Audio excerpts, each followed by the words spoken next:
नमस्कार साथियों, PR sir knowledge channel पर कक्षा 10 सामाजिक विज्ञान के 5वें पाठ जो लोकतंत्र से संबंधित है उसका पार्ट 3 जारी किया गया था, जो कि लगभग 1 घंटे और 36 मिनट का पार्ट है। उस वीडियो के अंदर 34 मिनट और 45 सेकंड से लगाकर लगभग 47 मिनट और 50 सेकंड तक का कुछ पार्ट किसी तकनीकी मिस्टेक के कारण म्यूट रह गया था।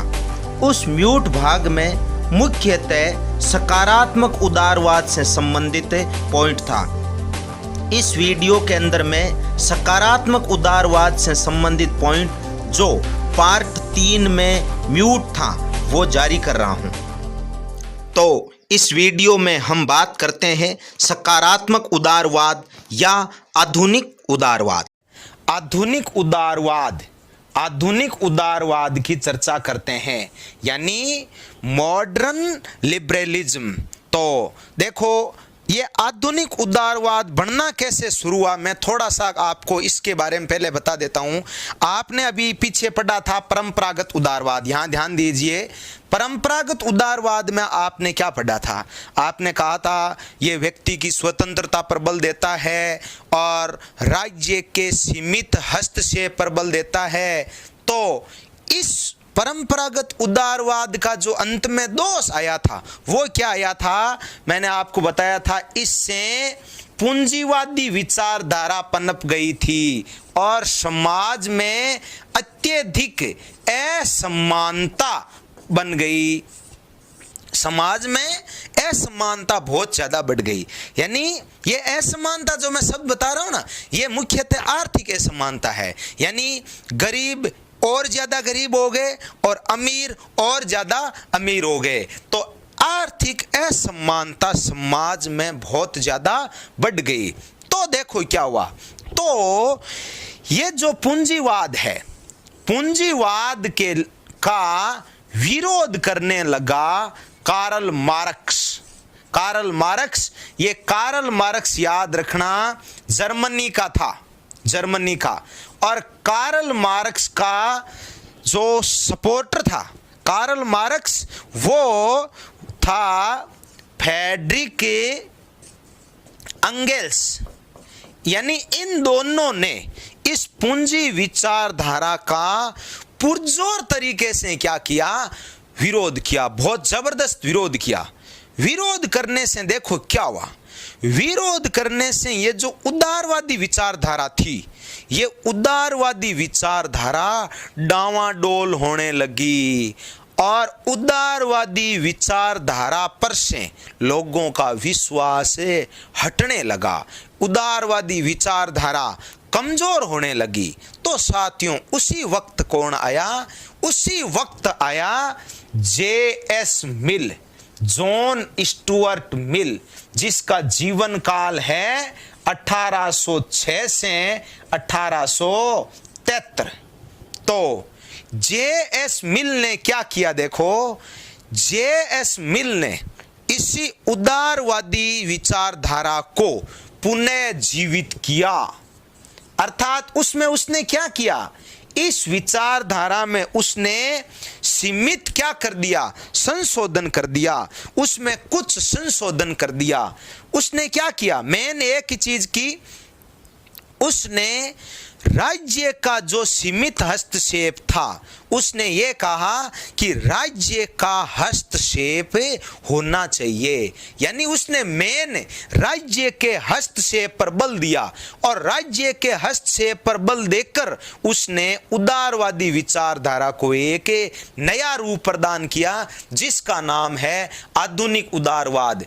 क्योंकि इस उदारवाद में राज्य का हस्तक्षेप किया गया और इसी उदारवाद का जो मुख्य उद्देश्य था, अभी बताऊंगा, यह था लोक कल्याणकारी राज्य की स्थापना करना।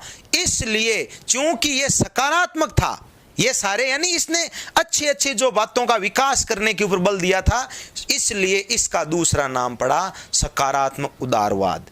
अब देखो, जो कार्ल मार्क्स उस उदारवाद का विरोध कर रहा था वो उतना विरोध नहीं कर सका। और मार्क्सवाद जो है ना, मार्क्सवाद के पैरेलल समानांतर एक अन्य विचारधारा वापिस पनप गई, कौन सी? सकारात्मक उदारवाद। तो अब अपन चलो बात करते हैं आधुनिक उदारवाद या सकारात्मक उदारवाद। तो इस उदारवाद का मुख्य समर्थक कह सकते हो या जनक कह सकते हो, कौन है? John Stuart Mill. ये जॉन स्टुअर्ट मिल भी भाई इंग्लैंड का ही था, ये भी इंग्लैंड का था। इसके अलावा देखो, इसके समर्थक में टी.एच. ग्रीन, याद कर लो, लॉस्की और मैकाइवर, ये 3-4 इसके समर्थक हैं। तो प्रश्न आता है, सकारात्मक उदारवादी विचारकों के नाम लिखिए। जॉन स्टुअर्ट मिल, इसके अलावा लॉस्की और टी.एच. ग्रीन, मैकाइवर, ये आधुनिक उदारवादी है। चलो ठीक है, अब अपन बात करते हैं कि इस विचारधारा की क्या क्या विशेषताएं हैं। हाँ, तो देखो, इस विचारधारा में व्यक्ति की स्वतंत्रता और समानता पर तो बल दिया ही गया, यानी परंपरागत उदारवाद वाली विचार मेन विशेषता थी नहीं, व्यक्ति की स्वतंत्रता, वो तो है ही है, परंतु राज्य के हस्तक्षेप पर भी बल दिया गया। इसको आप यूं समझ सकते हो, परंपरागत उदारवाद तो यह कह रहा है कि व्यक्ति जो करे उसको करने दो, व्यक्ति खुद विवेकशील है, इसलिए वो जो कुछ भी करता है करने दो। लेकिन आधुनिक उदारवाद कहता है भाई, यदि व्यक्ति गलत करता है तो मत करने दो, राज्य उस पर क्या लगाओ? विरोध लगाओ, उसको सजा दो। इसका मतलब देखो, आप ये याद कर लो, व्यक्ति की स्वतंत्रता और समानता पर बल दिया गया, साथ ही राज्य के हस्तक्षेप पर बल दिया गया। तो ये इसकी पहली विशेषता हो गई। और एक चीज यहां याद कर लेना भाई, इस उदारवाद का जो मुख्य उद्देश्य था, इस उदारवाद का जो मुख्य उद्देश्य था वो था लोक कल्याणकारी राज्य की स्थापना करना, लोक कल्याणकारी राज्य की स्थापना करना और सभी लोगों का सर्वांगीण विकास करना। सर्वांगीण विकास कह सकते हो, या इसका दूसरा नाम क्या होता है? चहुमुखी विकास। हाँ, ये कल्याणकारी राज्य क्या होता है यह आपको बाद में बता देंगे, अभी इतना याद कर लो कि इसका मुख्य उद्देश्य लोक कल्याणकारी राज्य की स्थापना करना और जनता का सर्वांगीण विकास करना था। तो देखो, इसने मुख्यतः राज्य के हस्तक्षेप पर बल दिया। ये बहुत इंपॉर्टेंट विशेषता है भाई, समानता और स्वतंत्रता है ही है, साथ में राज्य के हस्तक्षेप पर बल दिया गया। फिर देखो इसकी अगली विशेषता, जैसे जो नकारात्मक उदारवाद था वो केवल किस पर बल देता था? पूंजीवाद पर बल देता था, पूंजीवाद पर बल दे रहा था। पूंजीवाद कह दो या ऐसे बोल दो बाजार अर्थव्यवस्था, मतलब निजी हितों पर ज्यादा बल दे रहा था वो। लेकिन ये जो उदारवाद है ये मिश्रित और नियंत्रित अर्थव्यवस्था पर बल देता है। ये इसकी महत्वपूर्ण दूसरी विशेषता हो गई, यह मिश्रित और नियंत्रित अर्थव्यवस्था पर बल देता है। हाँ, इसके अलावा देखो, यह विचारधारा चुनाव प्रणाली या मतदान प्रणाली पर बल देता है, चुनाव प्रणाली या मतदान प्रणाली पर बल देता है। अब देखो, मतदान प्रणाली पर बल देना, इसका मतलब मतदान पर बल दे रहा है। और मतदान कैसे होना चाहिए? मतदान हमेशा स्वतंत्र व कैसे होने चाहिए? निष्पक्ष और वयस्क मताधिकार होना चाहिए। तो यह प्रणाली चुनाव प्रणाली या मतदान प्रणाली पर बल देता है और इस पर विचारधारा के अनुसार स्वतंत्र व निष्पक्ष चुनाव प्रणाली होनी चाहिए और वयस्क मताधिकार का क्या होना चाहिए? प्रयोग होना चाहिए। यह देखो इसकी तीसरी विशेषता हो गई। और अगली विशेषता बता देता हूं मैं, ये जो विचारधारा है ये मुख्यतः याद रखना स्वतंत्र व निष्पक्ष न्यायपालिका पर बल देता है, स्वतंत्र व निष्पक्ष न्यायपालिका पर बल देता है। तो ये देखो मुख्यतः इसकी 4-5 विशेषता है।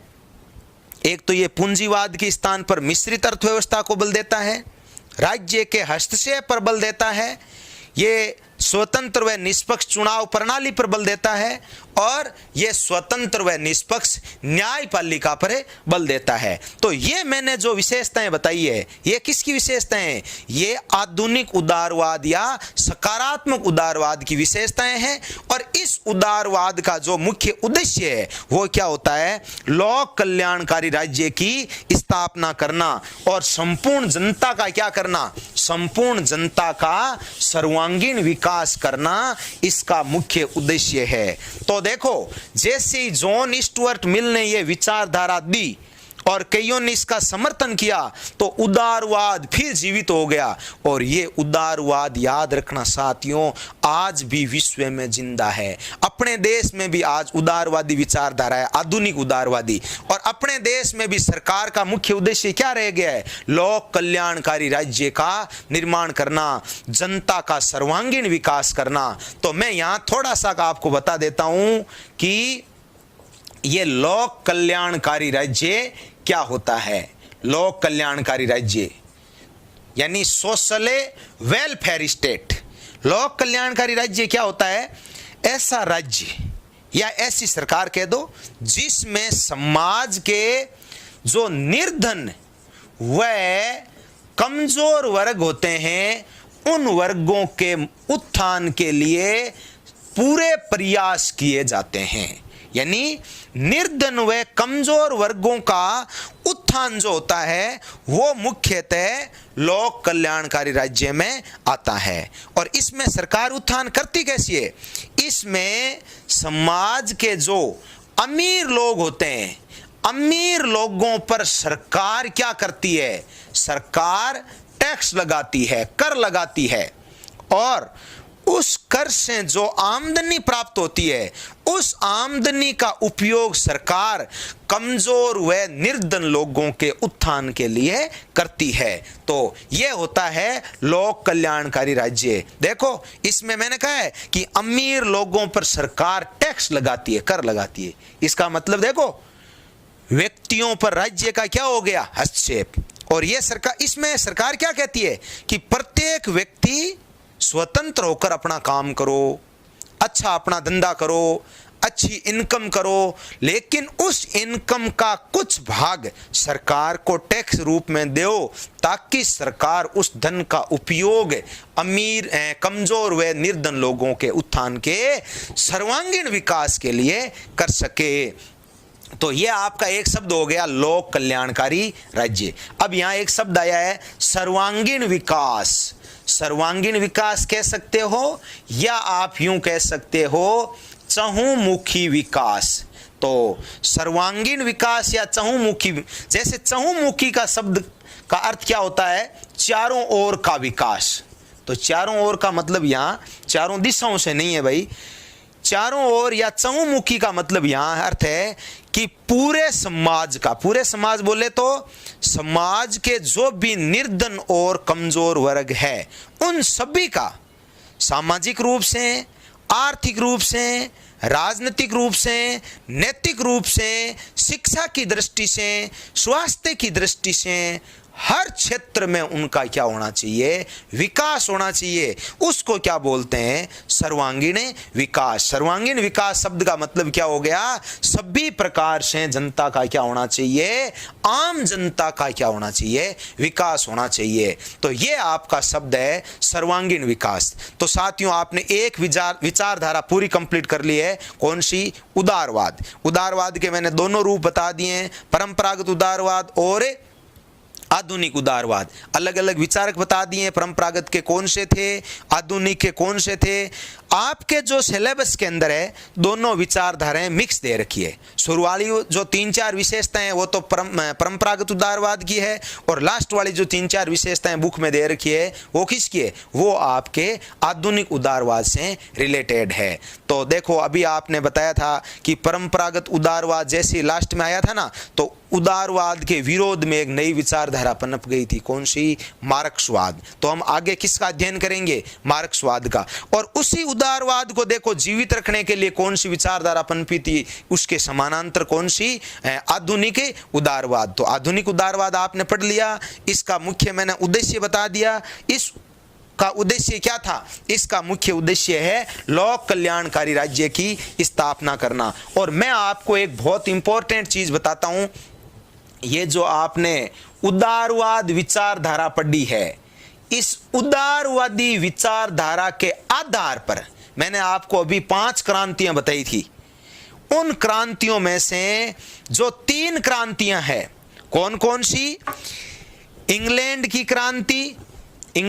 क्रांति जो कब हुई थी? 1688 में। एक अमेरिका की क्रांति कब हुई थी? 1776 में। और एक फ्रांस की क्रांति कब हुई थी? 1789 में। ये तीनों जो क्रांतियां हैं, ये तीनों क्रांतियां याद रखना उदारवाद पर आधारित क्रांतियां हैं।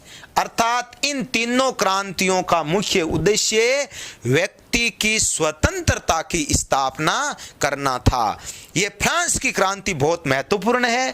फ्रांस की क्रांति का जो मुख्य नारा था वो क्या था? स्वतंत्रता, समानता और बंधुत्व यानी भाईचारा, ये इसका मुख्य उद्देश्य था। तो ये साथियों आपका एक पॉइंट कंप्लीट हो गया। कौन सा? उदारवाद।